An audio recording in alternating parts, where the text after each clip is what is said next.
അസ്സലാമു അലൈക്കും വറഹ്മത്തുള്ളാഹി. അൽഹംദുലില്ലാഹി റബ്ബിൽ ആലമീൻ വൽആഖിബത്തു ലിൽ മുത്തഖീൻ ഫലാ ഉദ്വാന ഇല്ലാ അലൽ ളാലിമീൻ. വസ്സലാത്തു വസ്സലാമു അലാ റസൂലിഹിൽ അമീൻ വഅലാ ആലിഹി വഅസ്ഹാബിഹി അജ്മഈൻ അമ്മാ ബഅദ്. അഊദു ബില്ലാഹി മിനശ് ശൈത്വാനിർ റജീം. ബിസ്മില്ലാഹിർ റഹ്മാനിർ റഹീം. വമൻ യത്തഖില്ലാഹ യജ്അൽ ലഹു മഖ്റജാ വയർസുഖുഹു മിൻ ഹൈസു ലാ യഹ്തസിബ് വമൻ യതവക്കൽ അലല്ലാഹി ഫഹുവ ഹസ്ബുഹു ഇന്നല്ലാഹ ബാലിഗു അംരിഹി ഖദ് ജഅലല്ലാഹു ലികുല്ലി ശൈഇൻ ഖദറാ. സ്നേഹമുള്ള സഹോദരങ്ങളെ, നല്ലവരായ ശ്രോതാക്കളെ, അള്ളാഹുവിൻ്റെ ഭാരമായ അനുഗ്രഹത്താൽ അള്ളാഹു ഇഷ്ടപ്പെടുന്ന ഏതാനും ചില കാര്യങ്ങൾ ഒരല്പസമയം നിങ്ങളുമായി പങ്കുവെക്കാനാണ് ആഗ്രഹിക്കുന്നത്. തഖ്വ എന്ന വിഷയത്തെ, തഖ്വയുടെ ഗുണങ്ങൾ, തഖ്വയുടെ നേട്ടങ്ങൾ എന്ന വിഷയത്തെ അധിഷ്ഠിതമാക്കി അല്പം ചില കാര്യങ്ങളാണ് ഇൻഷാ അല്ലാഹ് സംസാരിക്കുന്നത്. സത്യവിശ്വാസികളായ നമ്മെ സംബന്ധിച്ചിടത്തോളം, വിശ്വാസിനികളായ നമ്മെ സംബന്ധിച്ചിടത്തോളം നമുക്കേറെ പരിചയമുള്ളൊരു വാക്കാണ് തഖ്വ എന്നത്. കാരണം നമ്മുടെ ജീവിതത്തിൽ മുത്തഖിയായി മാറാൻ, ജീവിതത്തിൽ സൂക്ഷ്മതയുള്ളവരാകാൻ ആഗ്രഹിക്കുന്നവരാണ് നാം ഓരോരുത്തരും. അതുകൊണ്ട് തന്നെ ധാരാളം നമ്മൾ ആ വാക്കുകൾ ഉപയോഗിക്കാറുണ്ട്. പരിശുദ്ധ ഖുർആനിലും പ്രവാചകൻ്റെ വചനങ്ങളിലും ഈ വാക്ക് ധാരാളമായി നമുക്ക് കാണാൻ സാധിക്കും. പരിശുദ്ധ ഖുർആനിൽ ഓരോരോ പേജുകൾ മറിച്ച് നോക്കുമ്പോഴും തഖ്വയുടെ ഗുണങ്ങളും തഖ്വയിൽ അധിഷ്ഠിതമായ ജീവിതം കാഴ്ചവെച്ചവർക്ക് ലഭിക്കുന്ന നേട്ടങ്ങളെപ്പറ്റിയും പരാമർശങ്ങൾ കാണാൻ പറ്റും. നാളെ പരലോകത്ത് വിജയികളാരാണ്? പരിശുദ്ധ ഖുർആൻ കൃത്യമായി പലയിടങ്ങളിലും പറഞ്ഞിട്ടുണ്ട്. ഇന്നലിൽ മുത്തഖീനും ഫാസ. മുത്തഖീങ്ങൾക്കാണ് നാളെ പരലോകത്ത് വിജയമുള്ളത്. അനുഗ്രഹത്തിൻ്റെ സ്വർഗത്തിൽ ഉന്നത പദവി ലഭിക്കുന്നവരാരാ? ഇന്നൽ മുത്തഖീന ഫീ ളിലാലിൻ വഉയൂൻ. മുത്തഖീങ്ങൾ നാളെ പരലോകത്ത് തണലുകളിലും അരുവികളിലുമാണ്. അനുഗ്രഹത്തിൻ്റെ സ്വർഗത്തിലേക്ക് കൂട്ടിക്കൊണ്ടുപോകുന്ന ആളുകളെ പറ്റി പരാമർശിച്ചിടത്ത് സൂറത്ത് സുമറിൽ വസീഖല്ലദീന തഖൗ റബ്ബഹും ഇലൽ ജന്നത്തി സുമറ. കൂട്ടം കൂട്ടമായി വിശ്വാസികളെ സ്വർഗത്തിലേക്ക് അല്ലാഹു ആനയിച്ചു കൊണ്ടുപോകുമെന്നാണ്. നാളെ പരലോകത്ത് ആദരണീയരാരാ? പരിഗണിക്കപ്പെടുന്നവരാരാ? ഏതെങ്കിലും നാട്ടുകാരോ ദേശവാസികളോ ഏതെങ്കിലും നിറങ്ങളിലുള്ളവരല്ല, മറിച്ച് ഇന്ന അക്രമക്കും ഇൻദല്ലാഹി അത്ഖാക്കും. തഖ്വയുള്ളവർക്കാണ്, സൂക്ഷ്മത പുലർത്തുന്നവർക്കാണ് അള്ളാഹുവിൻ്റെ അരികിൽ സ്വീകാര്യതയുള്ളത്. അതുപോലെ തന്നെ പല വിഷയങ്ങളെപ്പറ്റിയും ഇന്നിന്ന വിഷയങ്ങൾ ചെയ്യണമെന്ന് വിശ്വാസികളോട് ആവശ്യപ്പെടുമ്പോൾ, ഇപ്പോൾ നോമ്പ് നോൽക്കാൻ ആവശ്യപ്പെടുന്നിടത്ത് സൂറത്ത് ബഖറയിൽ നമുക്ക് കാണാൻ പറ്റും. യാ അയ്യുഹല്ലദീന ആമനൂ കുത്തിബ അലൈക്കുമുസ് സിയാം കമാ കുത്തിബ അലല്ലദീന മിൻ ഖബ്ലിക്കും ലഅല്ലക്കും തത്തഖൂൻ. എന്തിനാണ് വ്രതം അനുഷ്ഠിക്കാൻ ഇസ്ലാം ആവശ്യപ്പെടുന്നത്? ഒരു വർഷക്കാലം ഇഷ്ടാനുസരണം ജീവിക്കാൻ, യഥേഷ്ടം ഭക്ഷണം കഴിക്കാൻ സ്വാതന്ത്ര്യം നൽകി ഇസ്ലാം. ഒരു മാസത്തിൽ ഇന്ന സമയം മുതൽ ഇന്ന സമയം വരെ ഭക്ഷണം കഴിക്കരുതെന്ന് പറഞ്ഞ് എന്തിന്? തഖ്വയുള്ളവരാകാനാണ്. അവിടെയും തഖ്വ എന്ന വാക്കാണ് ഖുർആൻ ഉപയോഗിച്ചത്. ഹജ്ജിൻ്റെ കാര്യങ്ങൾ ഒരുങ്ങാൻ ആവശ്യപ്പെട്ടയിടത്ത് എല്ലാ ഒരുക്കങ്ങളും നിങ്ങൾ നടത്തണം. പക്ഷേ വതസവ്വദു ഫഇന്ന ഖൈറ സാദി തഖ്വ. നിങ്ങൾ ഒരുങ്ങേണ്ടതിൽ ഏറ്റവും പ്രധാനപ്പെട്ടത് തഖ്വയാകുന്ന ഭക്ഷണം, നിങ്ങൾ യാത്രാ ഭക്ഷണം നിങ്ങൾ കയ്യിൽ കരുതണമെന്ന് പരിശുദ്ധ ഖുർആൻ സൂചിപ്പിക്കുകയാണ്. നാളെ പരലോകത്ത് നരകാഗ്നി രക്ഷപ്പെടുന്ന വിഷയത്തെപ്പറ്റി പറഞ്ഞിടത്ത് സക്കാത്തുമായി ബന്ധപ്പെട്ട് ഖുർആൻ സൂചിപ്പിക്കുകയാണ്. ഫഅൻസർതുക്കും നാറൻ തലല്ലാ. ആളിക്കത്ത് നരകാഗ്നിയെ തൊട്ട് നിങ്ങളോട് ഞാൻ താക്കി നൽകുന്നു. അതിൽ പ്രയാസപ്പെടുന്നവരാരാ? ഇന്നിന്ന ആളുകളാണെന്ന് പറഞ്ഞിട്ട് അതിന് രക്ഷപ്പെടുന്നവരെ പറ്റി ഖുർആൻ പറയുന്നു. വസയുജന്നബുൽ അത്ഖാ അല്ലദീ യുഅ്തി മാലഹു യതസക്ക. തൻ്റെ സ്വത്തിൻ്റെ കൃത്യമായ വിഹിതം കൃത്യമായി നൽകുന്നവനാണ് തഖ്വയുള്ളവർ. അവിടെയും സക്കാത്തിൻ്റെ കാര്യം പറഞ്ഞിടത്തും തഖ്വ എന്ന വാക്കാണ് ഉപയോഗിച്ചത്. പ്രിയപ്പെട്ടവരെയും, ഏതൊരു വിശ്വാസിക്കും സുപരിചിതമായി തൻ്റെ ജീവിതത്തിൽ ഉപയോഗിച്ചു കൊണ്ടിരിക്കുന്നൊരു വാക്കാണ് തഖ്വ എന്നത്. വെള്ളിയാഴ്ച ഖുത്ബയിൽ ഖത്തീബ് വിശ്വാസികളെ തഖ്വ കൊണ്ട് വസിയത്ത് ചെയ്യണം. അത് ഖുത്ബയുടെ പൂർണ്ണതയുടെ ഭാഗമാണ്. ഒന്നാമത്തെ ഖുത്ബയിലും രണ്ടാമത്തെ ഖുത്ബയിലും സ്വന്തത്തോടെന്ന പോലെ വിശ്വാസികളോടും സൂക്ഷ്മതയുള്ളവരാകാൻ ഉപദേശിക്കൽ പ്രവാചകൻ്റെ നിർദ്ദേശങ്ങളിൽപ്പെടുന്നു. പറഞ്ഞു വന്നത് തഖ്വ എന്ന വാക്ക്, സഹോദരങ്ങളെ, നമ്മളൊക്കെ എത്രയോ തവണകളായി ആവർത്തിച്ച് ഉരുവിട്ടുകൊണ്ടിരിക്കുന്ന ഒരു വാക്കാണ്. എന്നാൽ നാം ആലോചിക്കുക, നമ്മൾ തഖ്വയുള്ളവരായിട്ടുണ്ടോ? നമ്മുടെ മനസ്സിനെ നമുക്ക് സ്ഫുടം ചെയ്യാൻ സാധിച്ചിട്ടുണ്ടോ? നമുക്ക് മുത്തഖീങ്ങൾക്ക് വിജയമുണ്ട് എന്ന് ഖുർആൻ പറയുമ്പോൾ ആ അനുഗ്രഹീതരിൽ ഉൾപ്പെടാൻ പ്രിയപ്പെട്ടവയെ നമുക്ക് സാധിച്ചിട്ടുണ്ടോ? തഖ്വ എന്ന അറബി വാക്ക് വഖ എന്ന വാക്കിൽ നിന്നാണ് വന്നിട്ടുള്ളത്. വഖ എന്ന വാക്കിൻ്റെ അർത്ഥം തടയുക എന്നാണ്. മനസ്സിനെ തിന്മകളിൽ നിന്ന് തടയുക എന്നതാണ് പ്രിയപ്പെട്ടവരെ പണ്ഡിതന്മാർ അതിന് നൽകിയ വിശദീകരണം. തഖ്വക്ക് പണ്ഡിതന്മാർ നൽകിയ മറ്റൊരു നിർവചനം ഇംതിസാലു അവാമിരിഹി വജ്തിനാബ് നവാഹി. അള്ളാഹ് കൽപ്പിച്ച കൽപ്പനകൾ കഴിവിൻ്റെ പരമാവധി ജീവിതത്തിൽ പകർത്തുക. നമ്മുടെ ഇഹപര സൗഭാഗ്യത്തിന് വേണ്ട ഒട്ടനവധി നിർദ്ദേശങ്ങൾ റഹ്മാനായ റബ്ബ് നമുക്ക് നൽകിയിട്ടുണ്ട്. അത് കഴിവിൻ്റെ പരമാവധി ജീവിതത്തിൽ പകർത്തുക. അരുതെന്ന് പറഞ്ഞിരുന്ന് പൂർണ്ണാർത്ഥത്തിൽ അകലുക. ഈ നിലക്ക് ജീവിക്കുന്നവനാണ് തഖ്വയുള്ളവൻ. ഈ സംസാരം കേൾക്കുന്ന നാം ഓരോരുത്തരും ആലോചിക്കുക. ഈ ഒരു നിർവചനത്തിൻ്റെ അടിസ്ഥാനത്തിൽ പ്രിയപ്പെട്ടവരെ നമ്മൾ തഖ്വയുള്ളവരായിട്ടുണ്ടോ? അള്ളാഹ് കൽപ്പിച്ച കൽപ്പനകൾ കഴിവിൻ്റെ പരമാവധി ജീവിതത്തിൽ പകർത്തുക. കാരണം എല്ലാവർക്കും പരിധികളുണ്ട്, പരിമിതികളുണ്ട്, കഴിവുകളിൽ വ്യത്യാസമുണ്ട്. അതിൽ പൂർണ്ണമായി നമുക്ക് ആ കൽപ്പനകൾ ശിരസ വഹിക്കാൻ സാധിക്കുകയില്ല. എന്നാൽ നോ എന്ന് പറഞ്ഞ, ചെയ്യരുതെന്ന് പറഞ്ഞ കാര്യങ്ങൾ പൂർണ്ണാർത്ഥത്തിൽ പ്രിയപ്പെട്ടവരെ നമ്മൾ അകലണം. അവനാണ്, ആ ഒരു സഹോദരനാണ്, സഹോദരിയാണ് തഖ്വയുള്ളവൻ എന്ന് പണ്ഡിതന്മാർ അതിൻ്റെ നിർവചനമായി പ്രിയപ്പെട്ടവരെ നമ്മെ പഠിപ്പിക്കുകയാണ്. അപ്പോൾ നമ്മൾ മനസ്സിലാക്കേണ്ടത് തഖ്വയുള്ളവരായി നമ്മൾ ജീവിതത്തിൽ മുന്നോട്ട് പോകുമ്പോൾ മാത്രമേ ഇഹത്തിലും പരത്തിലും നമുക്ക് സൗഭാഗ്യത്തിലേക്ക് എത്താൻ സാധിക്കുകയുള്ളൂ. മഹാനായ അലി ഇബ്നു അബീ ത്വാലിബ് റളിയല്ലാഹു അൻഹു തഖ്വക്ക് നൽകിയ നിർവചനം പ്രിയപ്പെട്ടവരെ വളരെ ശ്രദ്ധാർഹമാണ്. ഒന്നാമതായി ഇദ്ദേഹം പറഞ്ഞ തഖ്വ എന്ന് പറഞ്ഞാൽ അൽ ഖൗഫ് മിനൽ ജലീൽ, ജലായ റബ്ബിനെ പറ്റിയുള്ള ഭയപ്പാടാണ്. യഥാർത്ഥത്തിൽ ഒരു മനുഷ്യൻ്റെ ജീവിതത്തിൽ ഏറ്റവും പ്രധാനമായി ഉണ്ടാകേണ്ടതാണ്. തൻ്റെ റബ്ബെന്നെ കാണുന്നു, തൻ്റെ റബ്ബെന്നെ നിരീക്ഷിക്കുന്നു. അവനറിയാത്തൊരു നിമിഷവും പ്രിയപ്പെട്ടവയെ നമ്മുടെ ജീവിതത്തിലില്ല. അവനറിയാത്തൊരു സന്ദർഭവും നമ്മുടെ ജീവിതത്തിൽ, ലോകത്തിൻ്റെ ഏതേത് കോണുകളിലാണ് ഞാനും നിങ്ങളുമെങ്കിലും അള്ളാഹു നമ്മെ അറിയുന്നു. നമ്മുടെ മനസ്സ് വായിക്കാൻ അറിയുന്നു. നമുക്ക് പലരിൽ നിന്നും പലതും മറച്ചു വെക്കാൻ സാധിക്കും. ഭാര്യയ്ക്ക് ഭർത്താവിൽ നിന്ന് പലതും മറച്ചു വെക്കാം, ഭർത്താവിന് ഭാര്യയിൽ നിന്ന് മറച്ചു വെക്കാം, മക്കൾക്ക് മാതാപിതാക്കളെ കണ്ണിൽ പൊടിയിടാം. പക്ഷേ ഒരാൾക്കും അള്ളാഹുവിൽ നിന്ന് മറച്ചു വെക്കാൻ സാധ്യമല്ല. ഖുർആൻ എടുത്ത് സൂചിപ്പിച്ചത് ജനങ്ങൾ നിങ്ങൾക്ക് മറച്ചു വെക്കാൻ പറ്റും, വലാ യസ്തഖ്ഫുന മിനല്ലാഹ്, അള്ളാഹുവിൽ നിന്ന് മറച്ചു വെക്കാൻ സാധിക്കുക. അള്ളാഹു ആരാ? നമ്മുടെ മനസ്സിൻ്റെ മന്ത്രങ്ങൾ അറിയുന്നവനാണ്. വലഖദ് ഖലഖ്നൽ ഇൻസാന വനഅലമു മാ തുവസ്വിസു ബിഹി നഫ്സു, തീർച്ചയായും നാമാണ് മനുഷ്യനെ സൃഷ്ടിച്ചത്, അവൻ്റെ മനസ്സിൻ്റെ മന്ത്രങ്ങൾ നാം അറിയുന്നു. വനഹ്നു അഖ്റബു ഇലൈഹി മിൻ ഹബിലിൽ വരീദ്, ജീവനാഡിയേക്കാൾ പ്രിയപ്പെട്ടവരെ സമീപസ്ഥനാണ് പടച്ചുറബ്. ഈ റബ്ബിനെ നമ്മുടെ മനസ്സിലൊന്ന് കണ്ടു നോക്ക്. എല്ലാം അറിയുന്ന, നമ്മുടെ കണ്ണിൻ്റെ കള്ളനോട്ടവും ഹൃദയത്തിൽ ഒളിപ്പിച്ചു വെക്കുന്നും അറിയുന്ന, ഈ പ്രപഞ്ചത്തെ കൃത്യമായി സദാസമയം നിരീക്ഷിച്ചു കൊണ്ടിരിക്കുന്ന, ഉറക്കമില്ലാതെ മയക്കമില്ലാതെ എല്ലാ കാര്യങ്ങളും കൃത്യമായി അറിയുന്ന, പരിശുദ്ധ ഖുർആൻ പറഞ്ഞില്ലേ, ഒരു ഉണങ്ങിയില ഭൂമിയിലേക്ക് വീഴുന്നുവെങ്കിൽ അത് അള്ളാഹു അറിയാതെ വീഴുകയില്ല. ഒരു സ്ത്രീ ഗർഭധാരണം നടത്തുന്നുവെങ്കിൽ, പ്രസവിക്കുന്നുവെങ്കിൽ അള്ളാഹു അറിയാതെ നടക്കുകയില്ല. എല്ലാം അറിയുന്ന റബ്ബ്.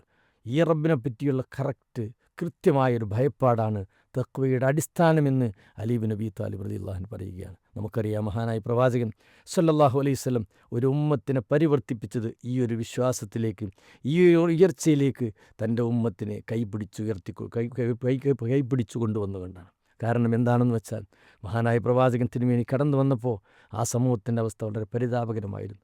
തിന്മകളിൽ മുങ്ങിക്കുളിച്ചവരായിരുന്നു, ഹറാമുകളുടെ അങ്ങേയറ്റത്തൊരവസ്ഥയിൽ സഞ്ചരിച്ചിരുന്ന ആളുകളായിരുന്നു. അവരതിൽ നിന്ന് വ്യതിചലിപ്പിക്കുവാനും തഖ്വ ജീവിതത്തിൽ വിശുദ്ധിയിലേക്ക് റസൂലുള്ളാഹി കൊണ്ടുവരാൻ സാധിച്ചത് അള്ളാഹുവിനെ പറ്റി കൃത്യമായവരെ ബോധ്യപ്പെടുത്തി. നിങ്ങളൊരാളാണെങ്കിൽ രണ്ടാമതായ റബ്ബുണ്ട്.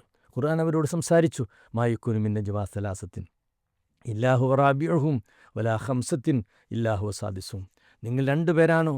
മൂന്നാമതൊരുവനായി റബ്ബുണ്ട്. മൂന്നാളാണോ? നാലാമതൊരുവനായി റബ്ബുണ്ട്. എവിടെയാണെങ്കിലും അള്ളാഹു നിങ്ങളുടെ കൂടെയുണ്ട്.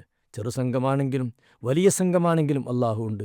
ഈ ഒരു ബോധം യഥാർത്ഥത്തിൽ വിശ്വാസികളെ അവിടെ മനസ്സുകളിലേക്ക് മഹാനായ റസൂലുള്ളാഹി ഇട്ട് കൊടുത്തു. അപ്പോൾ തഖ്വയുള്ളവരായി ജീവിക്കണം, വിജയികളാകണം എന്നാഗ്രഹിക്കുന്ന പ്രിയപ്പെട്ടവരെ, ആ നിലക്ക് റഹ്മാനായ റബ്ബിനെ ഭയപ്പെടണം. നന്മയിൽ സഞ്ചരിക്കാൻ ഈ റബ്ബിനെ പറ്റിയുള്ള ഭയപ്പാടും ആ റബ്ബിനെ പറ്റിയുള്ള പ്രതീക്ഷയായിരിക്കണം നമ്മെ പ്രചോദിപ്പിക്കേണ്ടത്.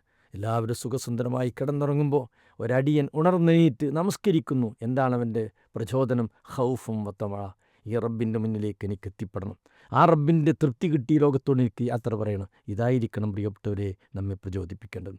തെറ്റ് ചെയ്യാൻ ജീവിതത്തിൽ സാഹചര്യം വരുമ്പോൾ, ഹറാമുകളിലേക്ക് യാത്രയാകാനുള്ള സാഹചര്യം നമ്മുടെ മുന്നിൽ വരുമ്പോൾ, തനിക്കെന്തുമാകാമെന്നൊരവസ്ഥ വരുമ്പോൾ അവിടെ നമ്മെ പിടിച്ചു നിർത്തേണ്ടത് ഈ റബ്ബിനെ പറ്റിയുള്ള ഭയപ്പാടാണ്. അതാണ് അലി ഇബ്നു അബീ ത്വാലിബ് റളിയല്ലാഹു അൻഹു പറഞ്ഞു അൽ ഖൗഫ് മിനൽ ജലീൽ. പിന്നീട് ആ മഹാനുഭവൻ സൂചിപ്പിച്ചത് അൽ അമലു ബിത്തൻസീൽ, നമുക്കിറക്കി കിട്ടിയ നിയമനിർദ്ദേശങ്ങൾ ജീവിതത്തിൽ പ്രാവർത്തികമാക്കലാണ്. ഈ ഖൗഫിൽ നിന്നാണ് അള്ളാഹു കൽപ്പിച്ച കൽപ്പനകൾ ജീവിതത്തിൻ്റെ ഭാഗമാക്കാൻ, ആ വെളിച്ചത്തെ ജീവിതത്തിൻ്റെ വെളിച്ചമാക്കാൻ പ്രിയപ്പെട്ടവരെ നമുക്ക് സഹായകമായി തീരുന്നത്. പക്ഷേ ഖുർആൻ സൂചിപ്പിച്ചുവല്ലോ, ഫഇമ്മായത്തിയന്നക്കും മിന്നീ ഹുദ, എൻ്റെ പക്കൽ നിന്നുള്ള സന്മാർഗദർശനം നിങ്ങൾക്ക് വന്നെത്തുന്ന പക്ഷം ഫമൻ തബിയ ഹുദായ, ആരാ സന്മാർഗദർശനത്തെ ജീവിതത്തിൽ കൊണ്ടുവന്നോ അവൻ ഭയപ്പെടേണ്ടതില്ല. അപ്പോൾ തഖ്വയുടെ രണ്ടാമത്തെ അവസ്ഥയായിക്കൊണ്ട് അലി ഇബ്നു അബീ ത്വാലിബ് റളിയല്ലാഹു അൻഹു പറഞ്ഞത് അള്ളാഹുവിൽ നിന്നുള്ള കൽപ്പനകളും നിർദ്ദേശങ്ങളും കൃത്യമായി ശിരസാ വഹിക്കുകയും അത് ജീവിതത്തിൽ പ്രാവർത്തികമാക്കാൻ വേണ്ടി ശ്രമിക്കുന്നവനാണ് തഖ്വയുള്ളവനെന്നാണ്. മൂന്നാമതായി അലി നബി താലിബ് റളിയല്ലാഹു സൂചിപ്പിച്ചത് അൽ ഖനാഅത്തു ബിൽ ഖലീൽ, എന്ത് കിട്ടിയാലും അത് തൃപ്തിപ്പെടുന്ന ഖനാഅത്തുള്ളൊരു മനസ്സ്. ഒരു വിശ്വാസിയുടെ ഏറ്റവും വലിയൊരു സമ്പാദ്യമാണ് പ്രിയപ്പെട്ടവരെ, ഉള്ളത് കൊണ്ട് തൃപ്തിപ്പെടാനുള്ള മനസ്സ്. എത്ര കിട്ടിയാലും മതിവരാത്തൊരു മനസ്സ് യഥാർത്ഥത്തിൽ വിശ്വാസിക്കുണ്ടാകാൻ പാടില്ല. എപ്പോഴും അവൻ താഴോട്ടാണ് നോക്കുക. റസൂലുള്ളാഹി പറഞ്ഞല്ലോ, ഒന്നുറു ഇലാ മൻ ഹുവ അസ്ഫല മിൻകും, നിങ്ങൾ താഴെയുള്ളവരിലേക്ക് നോക്കണം, വലാ തൻളുറു ഇലാ മൻ ഹുവ ഫൗഖക്കും, മുകളിലുള്ളവർക്ക് നോക്കരുത്. അപ്പോൾ ആ ഒരു മാനസികാവസ്ഥ, ജീവിതത്തിൽ അല്പമൊക്കെ സൗകര്യമുള്ളവൻ അതുപോലും ഇല്ലാത്തവരെ പറ്റി ആലോചിക്കുമ്പോൾ അവന് ഉള്ള ജീവിതത്തിൽ സംതൃപ്തിയോടുകൂടി മുന്നോട്ട് പോകാൻ സാധിക്കും. അവസാനമായി നാലാമതായി അലി ബിൻ അബി താലിബ് റളിയല്ലാഹു അൻഹു തഖ്വയുടെ നിർവചനമായി സൂചിപ്പിച്ചത് ഇസ്തിഇദാദു, അവൻ ഒരുങ്ങും, യഥാർത്ഥ ജീവിതത്തിന് വേണ്ടി ഒരുക്കങ്ങൾ നടത്തുന്നവനാണ്. ഇലിയോമിൻ റഹീൽ, അഥവാ മരണത്തിന് ശേഷമുള്ള ജീവിതം, അവിടെ രക്ഷ ലഭിക്കുവാനും അവിടെ റഹ്മാനായ റബ്ബിൻ്റെ കൃത്യമായ ഇടപെടലുകൾ ലഭിക്കാനുള്ള സുഹൃതങ്ങൾ ചെയ്യുന്ന കാര്യത്തിൽ അവൻ ഒരുക്കം നടത്തുന്നവനാണ്. യഥാർത്ഥ വിശ്വാസികളെ, ദുനിയാവിലെ ക്ഷണിക ജീവിതത്തിലെ കാര്യസാധ്യത്തിനു വേണ്ടി എത്രമാത്രം ഒരുക്കങ്ങൾ നമ്മൾ നടത്തുന്നുണ്ട്. എന്നാൽ ശാശ്വത ജീവിതത്തിൽ അവിടെ അള്ളാഹുവിൻ്റെ തൃപ്തി കിട്ടുവാനും അവൻ്റെ അനുഗ്രഹത്തിൻ്റെ സ്വർഗം ലഭിക്കുവാനും എപ്പോഴും ഒരുങ്ങുന്നവനാണ് തഖ്വയുള്ളവനെന്ന് മഹാനായ അലി ബിൻ അബി താലിബ് റളിയല്ലാഹു അൻഹു സൂചിപ്പിക്കുകയാണ്. അപ്പോൾ സഹോദരങ്ങളെ, നമ്മുടെ ജീവിതത്തിൽ നമ്മൾ വിലയിരുത്തുക. നമ്മുടെ ജീവിതത്തിൽ അള്ളാഹു ഇഷ്ടപ്പെടുന്ന വഴിയിലാണോ നമ്മുടെ യാത്ര? നമ്മുടെ ജീവിതത്തിൽ എത്രമാത്രം സൂക്ഷ്മത വെച്ച് പുലർത്താൻ നമുക്ക് സാധിക്കുന്നുണ്ട്? പ്രിയപ്പെട്ടവരെ, തഖ്വയുള്ളവരായി സൂക്ഷ്മതയുള്ളവരായി ജീവിതത്തിൽ മുന്നോട്ട് പോകുന്നുവെങ്കിൽ ഇഹത്തിലും പരത്തിലും റഹ്മാനായ റബ്ബിൻ്റെ തൗഫീഖ് നമുക്കുണ്ടാകും. ഞാൻ ഓതിക്കേൾപ്പിച്ചുവല്ലോ ഒരു വചനം, ഒരു വിശ്വാസിക്ക് മനസ്സിന് കുളിർമയും പ്രതീക്ഷയും നൽകുന്ന വല്ലാത്തൊരു വചനമാണ് സൂറത്തു തലാഖിലെ വല്ലാത്തൊരായത്ത്. ഒമയ്യത്തിക്കില്ല, അള്ളാഹുവിൻ്റെ വചനമാണ്.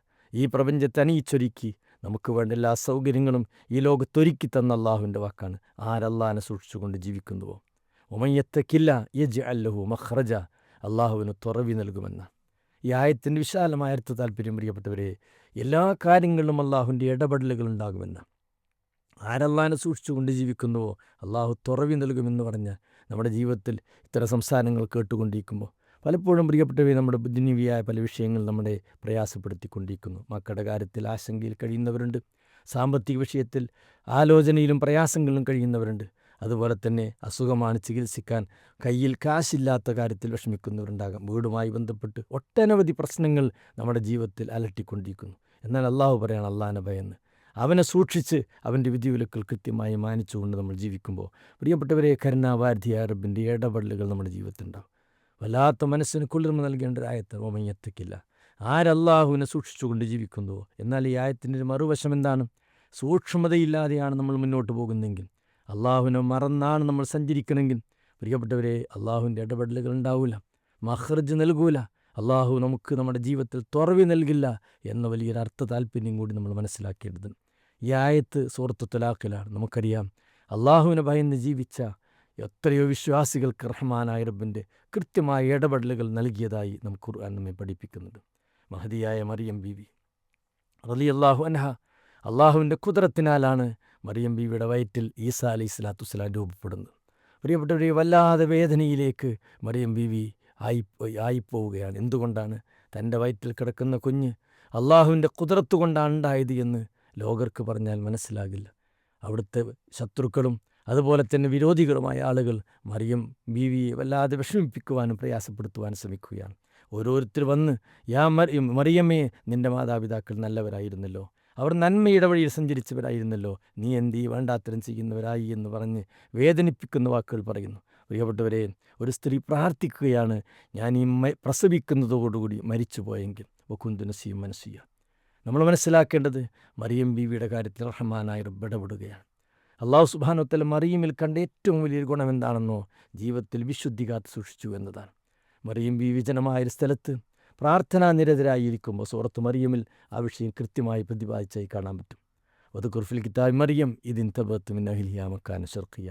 വിജനമായ മരുഭൂമിയിൽ പ്രാർത്ഥനാ നിരതയായിരിക്കുന്ന മറിയമിൻ്റെ അരികിലേക്ക് ജിബ്രീൽ എന്ന മലക്കിനെ അള്ളാഹു സുബ്ഹാനഹു വ തആല നിയോഗിച്ചയക്കുകയാണ്.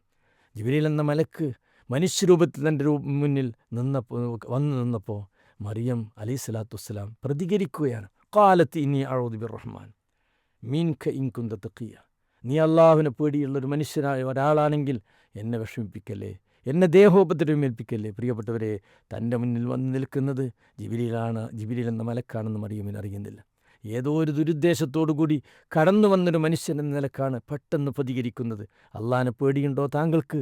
എന്നെ വിഷമിപ്പിക്കല്ലേ. പരമകാരുണികനായ റബ്ബിനെ തൊട്ട് റബ്ബിങ്കിൽ നിന്ന് ഞാൻ കാവലിനെ തേടുകയാണ്. പ്രിയപ്പെട്ടവരെ, അവിടെയാണ് മറിയമിൻ്റെ ജീവിത വിശുദ്ധി അള്ളാഹു അടിവരയിട്ടത്. നമ്മൾ തിരിച്ചറിയണം, നമ്മുടെയൊക്കെ ജീവിതത്തിൽ ഒട്ടനവധി അവസരങ്ങളുണ്ടാകും. തിന്മ ചെയ്യാനുള്ള സാഹചര്യങ്ങൾ അള്ളാഹു നൽകും. വേണ്ടാത്തരങ്ങൾക്കുള്ള അവസരങ്ങൾ നമ്മുടെ മുന്നിൽ വരുമ്പോൾ അവിടെ നമുക്ക് പിടിച്ചു നിൽക്കാൻ നമുക്ക് സാധിക്കുന്നുവെങ്കിൽ അവനാണ് തഖ്വയുള്ളവൻ. ഒട്ടുമിക്ക ആളുകളും തനിച്ചാകുമ്പോൾ തനിക്കെന്തുമാകാമെന്നൊരു നിലപാട് വരുമ്പോൾ സകല ഹറാമുകളും സകല വേണ്ടാത്തരങ്ങളും പ്രിയപ്പെട്ടവരെ ചെയ്യുന്ന കാപട്യത്തോട് ജീവിക്കുന്നവരെയാണ് നമുക്ക് കാണാൻ സാധിക്കുന്നത്. പരിശുദ്ധ ഖുർആൻ ഖിയാമത്ത് നാൾ വരേക്കും ലോകർക്ക് മാതൃകയായി എടുത്തുദ്ധരിച്ചൊരു മഹദിയാണല്ലോ മറിയം അലൈഹിസ്സലാത്തു വസ്സലാം. മഹദിക്ക് അള്ളാഹു നൽകിയ ആ ഒരു മഹത്വം അഹ്സനത്ത് ഫർജഹ എന്നാണ്. മറിയമ ഇബ്നത ഇമ്രാനല്ലത്തി അഹ്സനത്ത് ഫർജഹ. അള്ളാഹു തൻ്റെ ജനനേന്ദ്രിയത്തെ കാത്തു സൂക്ഷിച്ചവളെന്നാണ്. അപ്പോൾ അള്ളാഹു സുബ്ഹാനഹു വതആലയെ ഭയന്ന് നമ്മുടെ ജീവിതത്തിൽ മുന്നോട്ട് പോകുമ്പോൾ അള്ളാഹു ഇടപെടും. അള്ളാഹു സുബ്ഹാനഹു വതആല മറിയം ഞാൻ മരിച്ചു പോയെങ്കിലെന്ന് പ്രാർത്ഥിച്ച ആ സന്ദർഭത്തിൽ ആ പ്രാർത്ഥനയ്ക്ക് അള്ളാഹു ഉത്തരം നൽകിയത് അല്ലാ തഹ്സനി, വിഷമിക്കണ്ട മറിയം, ഖദ് ജഅല റബ്ബുക്കി തഹ്തക സരിയ, നിനക്ക് കുടിക്കാൻ വെള്ളവും നിനക്ക് കഴിക്കാനുള്ള ആഹാരവും ഞാൻ നിനക്ക് നൽകാം. അതിലുപരി നിൻ്റെ വയറ്റിൽ കിടക്കുന്ന കുഞ്ഞ് അള്ളാഹുവിൻ്റെ ഖുദ്റത്തിനാലാണ് രൂപപ്പെട്ടത് എന്ന് ലോകരെ നാം ബോധ്യപ്പെടുത്തിക്കൊള്ളാം. ചെറിയ പ്രായത്തിൽ പിഞ്ചു പൈതലിനെ കൊണ്ട് റഹ്മാനായ റബ്ബ് സംസാരിപ്പിക്കുകയും മറിയം ബീവിയുടെ നിരപരാധിത്വം അത് അള്ളാഹുവിൻ്റെ ഖുദ്റത്താലാണ് ഈസാ അലൈഹിസ്സലാത്തു വസ്സലാം രൂപപ്പെട്ടത്, ജന്മം കൊണ്ടത് എന്ന് ലോകരെ കൊണ്ട് അള്ളാഹു ബോധ്യപ്പെടുത്തി. ഞാൻ സൂചിപ്പിക്കുന്നത്, അള്ളാഹുവിനെ ഭയം നമ്മൾ ജീവിക്കുമ്പോൾ, അവൻ്റെ കൽപ്പനകൾ നമ്മൾ ജീവിതത്തിൻ്റെ ഭാഗമാക്കുമ്പോൾ നമ്മുടെ ജീവിതത്തിൽ പ്രിയപ്പെട്ടവരെ റഹ്മാനായ റബ്ബിൻ്റെ ഇടപെടലുകളുണ്ടാകും. അതാണ് ഉമയ്യത്തിക്കില്ല. ആരല്ലാഹുവിനെ സൂക്ഷിച്ചുകൊണ്ട് ജീവിക്കുന്നുവോ യജ് അല്ലഹു മഖ്റജ, അള്ളാഹു തുറവി നൽകും. അള്ളാഹു നമ്മുടെ പ്രതിസന്ധികൾ പ്രിയപ്പെട്ടവരെ ഇടപെടുന്നില്ലെങ്കിൽ നമ്മൾ തിരിച്ചറിയണം, എവിടെയോ ചില അപാകതകളുണ്ട്, എവിടെയോ ചില ജീവിതത്തിൽ വിശുദ്ധിയില്ലായ്കയുണ്ട്, എന്തോ ഹറാമുകൾ നമ്മുടെ ജീവിതത്തിൽ അറിയാതെ നമ്മൾ മുന്നോട്ട് നമ്മൾ ചെയ്തുകൊണ്ടിരിക്കുന്നുണ്ട് എന്ന് പ്രിയപ്പെട്ടവരെ മനസ്സിലാക്കണം. ബാക്കിയുള്ള ആയത്ത് എന്താണെന്നോ, വയർസുഖുഹു മിൻ ഹൈസു ലാ യഹ്തസിബ്, നിങ്ങൾ വിചാരിക്കാത്ത നിങ്ങൾ അറിയാത്ത വഴിയിലൂടെ നിങ്ങൾക്ക് ഉപജീവനം നൽകിക്കൊണ്ടിരിക്കും. എന്നിട്ട് ആയത്ത് അവസാനിപ്പിക്കുന്നത് ഉമയ്യത്ത് തവക്കൽ അലല്ലാഹ്, ആരല്ലാഹുവിൻ്റെ മേൽ ഭരമേൽപ്പിക്കുന്നുവോ ഫഹു ഹസ്ബുഹു, അവൻ തന്നെ മതി. അള്ളാഹുവിൻ്റെ മേൽ യഥാവിധി ഭരമേൽപ്പിക്കാൻ ഒരുക്കമാണോ പ്രിയപ്പെട്ടവരെ, അടിയൻ അള്ളാഹു ഏറ്റെടുക്കും. ഭരമേൽപ്പിക്കുന്നവർ അള്ളാഹുവിന് ഇഷ്ടമാണ്. ഇന്നല്ലാഹു ഖദ് ജഅലല്ലാഹു ലിക്കുല്ലി ഷൈഇൻ ഖദ്റ, എന്തൊരു കാര്യവും പൂർണ്ണതയിലെത്തിക്കാൻ അള്ളാഹു സുബ്ഹാനഹു വതആലക്ക് സാധിക്കും. എല്ലാവരിലും ഒരു ഖലാ ഖദർ റഹ്മാനായി റബ്ബ് വെച്ചിട്ടുണ്ട്. നമ്മൾ ഈ ആയത്ത് ഓതി കേൾക്കുമ്പോൾ, തഖ്വയുടെ നേട്ടങ്ങളെപ്പറ്റി സംസാരിക്കുമ്പോൾ, നമ്മുടെയൊക്കെ ജീവിതത്തിൽ നമസ്കരിക്കുന്നവരും മറ്റുള്ള കർമ്മങ്ങളൊക്കെ അല്പമൊക്കെ ചെയ്യുന്നവരാണ്. നോമ്പനുഷ്ഠിക്കുന്നു, നമ്മൾ സുന്നത്ത് നോമ്പുകൾ അനുഷ്ഠിക്കുന്നു, നമസ്കാരം നിർവഹിക്കുന്നു, സുന്നത്ത് നമസ്കാരങ്ങൾ നിർവഹിക്കുന്നു, സക്കാത്ത് കൊടുക്കുന്നു, സദക്ക ചെയ്യുന്നു, ഹജ്ജ് ഉംറയും കാര്യങ്ങളിലൊക്കെ നമ്മൾ ശ്രദ്ധിക്കുന്നുണ്ട്. പ്രിയപ്പെട്ടവരെയും അവിടെയൊക്കെ നമുക്ക് പ്രചോദിപ്പിക്കേണ്ടത് അള്ളാഹുള്ള ഭയപ്പാടായിരിക്കും. അള്ളാഹുള്ള ഭയപ്പാടും ആ റബ്ബിനെ പറ്റിയുള്ള കൃത്യമായൊരു തിരിച്ചറിവാണ് നമ്മെ നയിക്കുന്നതെങ്കിൽ അള്ളാഹുവിൻ്റെ ഇടപെടലുകൾ നമുക്കുണ്ടാകും. അതുകൊണ്ടാണ് ഖുർആൻ എല്ലാ സ്ഥലങ്ങളിലും അള്ളാഹിനെ സൂക്ഷിക്കണം. യാ അയ്യുഹല്ലദീന ആമനൂ ഇത്തഖുല്ലാഹ ഹഖ്ക തുഖാതിഹി. എത്ര സ്ഥലങ്ങളിലാണ് ഖുർആൻ ഇത്തരമൊരു പ്രയോഗം നടത്തിയത്. വത്തഖൂ യൗമൻ, ഒരു ദിവസത്തെ നിങ്ങൾ സൂക്ഷിക്കണം. അതുപോലെ തന്നെ യാ അയ്യുഹന്നാസ്, മനുഷ്യരെ ഇത്തഖൂ റബ്ബക്കും, അള്ളാഹുവിനെ നിങ്ങൾ സൂക്ഷിക്കുക. എന്താ പ്രിയപ്പെട്ടവരെ സൂക്ഷ്മത എന്ന് പറഞ്ഞാൽ? അള്ളാഹുവിനെ സൂക്ഷിക്കുക നമ്മുടെ ജീവിതത്തിൻ്റെ ഓരോരോ സന്ദർഭങ്ങളിലും ഓരോരോ സ്ഥലങ്ങളിൽ നമ്മൾ എത്തിപ്പെടുമ്പോഴും അള്ളാഹു നമ്മെ കാണുന്നു, അവൻ നമ്മെ അറിയുന്നു, അവൻ നമ്മെ നിരീക്ഷിക്കുന്നു. അവനറിയാത്തൊരവസ്ഥയും നമ്മുടെ ജീവിതത്തില്ല എന്ന തിരിച്ചറിവോടുകൂടി നമ്മൾ മുന്നോട്ട് പോവുക എന്നതാണ്. അതാണ് യാ അയ്യുഹല്ലദീന ആമനൂ ഇത്തഖുല്ലാഹ ഹഖ്ക തുഖാതിഹി വലാ തമൂതുന്ന ഇല്ലാ വഅൻതും മുസ്ലിമൂൻ. നിങ്ങൾ വിശ്വാസികളായിട്ടല്ലാതെ മുസ്ലിമായിട്ടല്ലാതെ മരിക്കരുത്. അവിടെ ഉദ്ദേശിക്കുന്നത് ജീവിതം ഇസ്ലാമികമായി കൃത്യമായി അള്ളാഹുവിനെ ബോധ്യപ്പെടുത്തി ജീവിതത്തിൽ മുന്നോട്ട് പോകുമ്പോഴാണ് പ്രിയപ്പെട്ടവരെ അള്ളാഹു സുബ്ഹാനഹു നമ്മെ ഇഷ്ടപ്പെടുന്നത്. അതോടൊപ്പം തന്നെ നമ്മൾ പ്രാർത്ഥിക്കുന്നു, തഖ്വയുള്ള മനസ്സിനു വേണ്ടി നമ്മൾ പ്രാർത്ഥിക്കണം. അല്ലാഹു മാത്തി നഫ്സി തഖ്വഹ, അള്ളാഹ് എനിക്ക് നീ തഖ്വയുള്ള മനസ്സുകൊണ്ട്, സൂക്ഷ്മതയുള്ള മനസ്സുകൊണ്ട്, വസക്കിഹ, ആ മനസ്സിനെ നീ സ്ഫുടം ചെയ്യണേ, അൻത ഖൈറു മൻ സക്കാഹ, നീയല്ലേ ആ മനസ്സിനെ സ്ഫുടം ചെയ്യുന്നതിലെത്തിന് ഉത്തമൻ. മഹാനായ പ്രവാചകൻ സല്ലല്ലാഹു അലൈഹി വസല്ലം നമ്മോട് പ്രാർത്ഥിക്കാൻ ആവശ്യപ്പെട്ടതാണ്. അതുകൊണ്ട് തന്നെ മുഅ്മിനീങ്ങളെ, ജീവിതത്തിൻ്റെ എല്ലാ മേഖലകളിലും സൂക്ഷ്മത പുലർത്തി തഖ്വയുള്ളവരായി ജീവിച്ച് ജീവിതം ചിട്ടപ്പെടുത്തുവാൻ ശ്രമിക്കുക. അല്ലാഹു സുബ്ഹാനഹു വതആല തഖ്വയുള്ളവരായി മുത്തഖീങ്ങളായി ജീവിച്ച് മരിച്ചു പോകാൻ നമുക്ക് തൗഫീഖ് പ്രദാനം ചെയ്യുമാറാകട്ടെ. അങ്ങനെ ഇഹത്തിലും പരത്തിലും അള്ളാഹുവിൻ്റെ കൃത്യമായ ഇടപെടലുകൾ ലഭിക്കുന്നവരിൽ നമ്മെ ഉൾപ്പെടുത്തുമാറാകട്ടെ. വസല്ലല്ലാഹു അലാ മുഹമ്മദിൻ വഅലാ ആലിഹി വഅസ്ഹാബിഹി അജ്മഈൻ വആഖിറു ദഅ്വാനാ അനിൽ ഹംദുലില്ലാഹി റബ്ബിൽ ആലമീൻ. അസ്സലാമു അലൈക്കും വറഹ്മത്തുള്ളാഹി വബറകാതുഹു.